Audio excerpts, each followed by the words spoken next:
આ મામો સામે આવીને ક્યારે બેસી ગયો એ ખબર જ નથી રહી. વર્ષો પહેલા અમે બે ભાઈઓ જુગલબંધી કરી હતી, વર્ષો અમારે થઈ ગયા કે અમે જુગલબંધીમાં બેઠા નથી. તો આજ એને હું કહું કે હવે મામો ભાણેજ બે હારે સભાખરાની જમાવટ કરીએ એટલે દુનિયાના મનમાં બીજું બધું હોય નીકળી જાય, આવી જાય. ભોલી વેંડારી કટારી લાંગા ગતો તે ગળા કભાણ હમારી ગટારી માય હોય તો સંગ્રામ હમ સરી ની શરી મડાની સત હોત હૈયા હસા મૈયા માગતારી ગટારી કે નામ હાક નાગત હાલિયા સુરા લડવા મેદાન માથ માંડિયા ફલાણ ઘોડા ઘૂમ કામ હાડે દાતો સગાડી તાળિયું બોલે મંડાડી કાળિયું શું ધુડિયા નમરી જાણે મામલો મદાન. હમણાં સાગર મને કહેતો હતો કે હવે 2025 થી શાંતિ છે અમુક.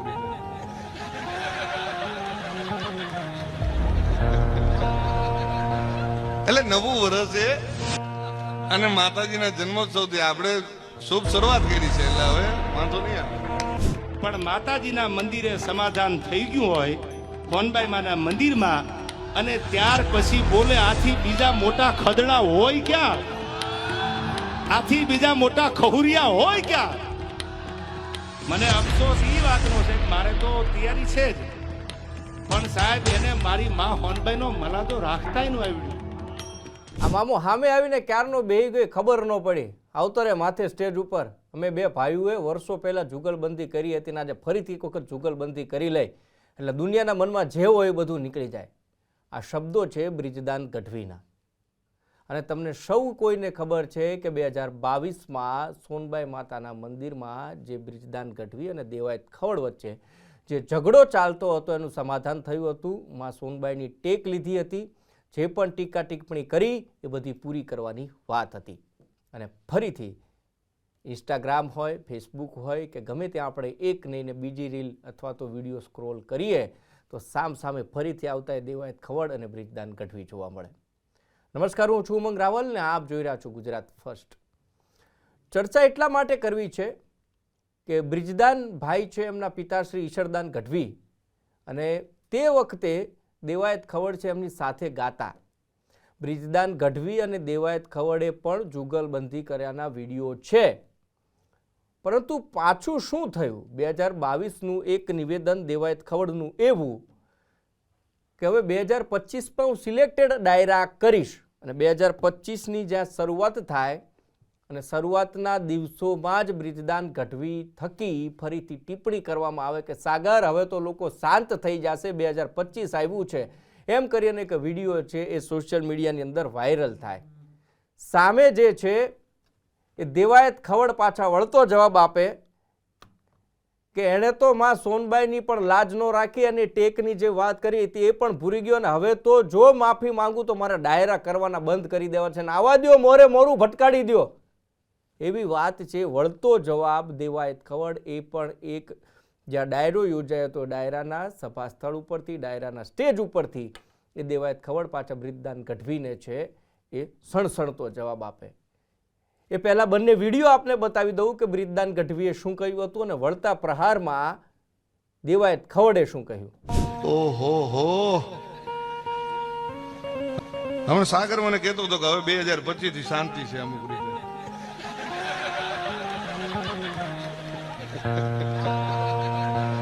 એટલે નવું વર્ષ છે અને માતાજીના જન્મોત્સવથી આપણે શુભ શરૂઆત કરી છે.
વિડીયો આપે જોયો એમાં બ્રિજદાન ગઢવી કે જે આપ સૌએ જોયેલો જ છે, અને એના પછી લગભગ 40 સેકન્ડથી લઈને 1 મિનિટ સુધીનો દેવાયત ખવડનો વિડીયો છે કે મોરે મોરું ભટકાડી દો, અને જે શબ્દો વાપર્યા છે અને શબ્દોના વર્ણન જે છે દેવાયત ખવડના મોઢે પણ આપણે સાંભળ્યા, અને એમાં એમ કહેવામાં આવે છે કે હવે જો હું માફી માંગું અને જે માફી માંગવાનું મને એમ કે માફી માંગી લો, હવે કાંઈ થવાનું નથી, અને હવે જો હું માફી માંગી લઉં તો સ્ટેજ ઉપર ડાયરા કરવાનું બંધ કરી દેવું.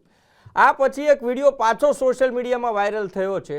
એ વિડીયો કે જે બ્રિજદાન ગઢવી બોલ્યા હતા કે સાગર હવે તો 2025માં ઘણા લોકોને આપણે શાંત કરી દીધા છે, શાંત થઈ જવાના છે, અને હવે ઉપાધિ નથી, ઉમેશની વાત આવે, સાગરની વાત આવે, અને એક વ્યક્તિને અનુલક્ષીને બ્રિજદાન ગઢવી જે બોલે છે એ જ ડાયરા ઉપર જ્યારે ડાયરો છે પૂર્ણ થાય છે ત્યાંનો એક વિડીયો સામે આવ્યો છે. વિડીયોમાં એવું કહે છે કે જે પણ કાંઈ બોલ્યા એ કોઈ માથે ઓઢી ના લેતા, આ તો માત્ર ને માત્ર હુંવાણ હતી. હુંવાણ એટલે કે મજાક હતી. આ વિડીયો હમણાં પાછો એક દિવસથી ફરતો થયો છે, અને જય હનુમાન દાદાની એમ બોલી અને બ્રિજદાન ગઢવી પોતાની વાત પૂરી કરે છે ત્યારે પ્રશ્નાર્થ એ થાય છે કે બ્રિજદાન ભાઈએ પહેલાં ટકોર કરી લીધી, દેવાયત ખવડે પાછો વળતો જવાબ આપી દીધો, અને એ જ ડાયરાની ક્લિપ આ બધું રંધાઈ જાય, પાછા બેના સામે ક્રોસ નિવેદનો આવે, અને પાછો બ્રિજદાન ગઢવીનો એ જ સમયનો એ જ સ્ટેજ ઉપરનો સોનબાઈ માની જે બીજ હતી એ બીજના આગલા દિવસનો જે વિડીયો હતો એ પાછો સોશિયલ મીડિયામાં વાયરલ થાય છે.